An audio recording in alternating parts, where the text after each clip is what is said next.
জনগণের উত্তাল তরঙ্গ দেখতে পেয়েছে। জনগণ পুরানা পচা রাজনীতি আর চায় না, পরিবার ব্যক্তি গোষ্ঠীতান্ত্রিক রাজনীতি চায় না, দলীয় সরকার দেখতে চায় না, জনগণ জনগণের সরকার দেখতে চায়। আলহামদুলিল্লাহ, অনেকে এখন আস্তে আস্তে বলা শুরু করেছেন আমরাও খেলার নাম বাবাজি। জনগণের খেলা এটা ভীষণ শক্তিশালী খেলা, এটা সাগরের উত্থাল ঢেউকে থামিয়ে দেয়। এরপরের বুকটা কোথায় যাবে?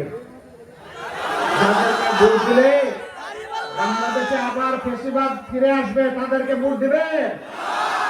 যারা 5 আগস্টের পর থেকে জনগণের মাল খামছে, খাবলে কামড়ে খাওয়ার জন্য চতুর্দিকে তারা চাঁদা বাণিজ্য শুরু করেছে, ওদেরকে দিবে? যারা মামলা বাণিজ্য করে নিরীহ মানুষকে হয়রানি করে তাদেরকে দিবে? যারা দুর্নীতিবাজ এবং ঋণ খেলাপিদেরকে বগলের নিচে নিয়ে মানুষের ভাগ্য পরিবর্তনের কথা বলছে ওদেরকে দিবেন?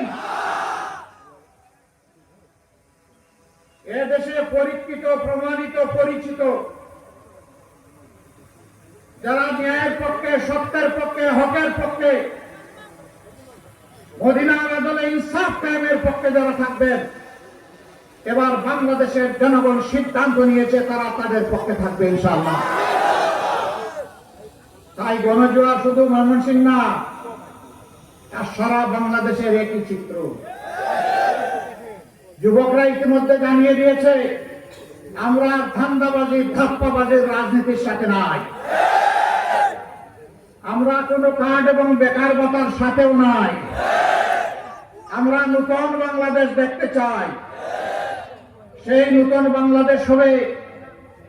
টানা তৃতীয়বার অর্জন করেছে দেশের সেরা সুপার ব্র্যান্ড স্বীকৃতি বসুন্ধরা টিস্যু।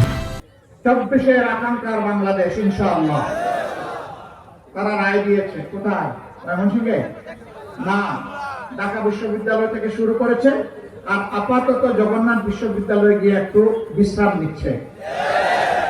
যত বিশ্ববিদ্যালয় নির্বাচন হয়েছে সবগুলোতে আমাদের জুলাই যোদ্ধারা, তরুণ তরুণীরা, যুবক যুবতীরা জানিয়ে দিয়েছে আমরা ফেসিবাদের দূষরদের সাথে নাই।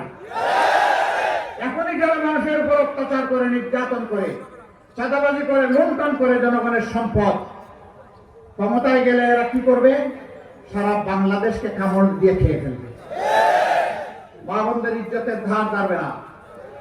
আপনারা দেখেছেন এদের নেতারা এখন এই হুঙ্কার দিয়ে বলে যদি কেউ নেকাব হিজাব করে আসে খুলে ফেলবা, বলে যে কাপড় খুলে নিবা। এরা কি মায়ের সন্তান না? এরা মায়ের ঘর থেকে জন্ম নেয় নাই? এরকম আচরণ যারা করবে এদেরকে মানুষ বলা যায়? আমি তার প্রতিবাদ করি, এখন আমার পিছনে লেগে গেছে। তোমাদের ওই সমস্ত লাগালাগির কোন পরোয়াই করি?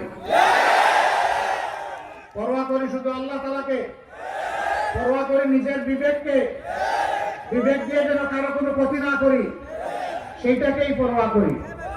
তোমাদের ওই সমস্ত জিনিসের জবাব দেওয়ার সময়ও আমার নাই। আমরা জনগণকে নিয়ে কি স্বপ্ন দেখি, বাস্তবেই বা কি করেছি, সামনেই বা কি করব, এইটা বলারই সময় পাই নাই। তোমাদের ওই সমস্ত নোংরা জিনিসের পড়ে থাকার কোনো সময় আমাদের নাই।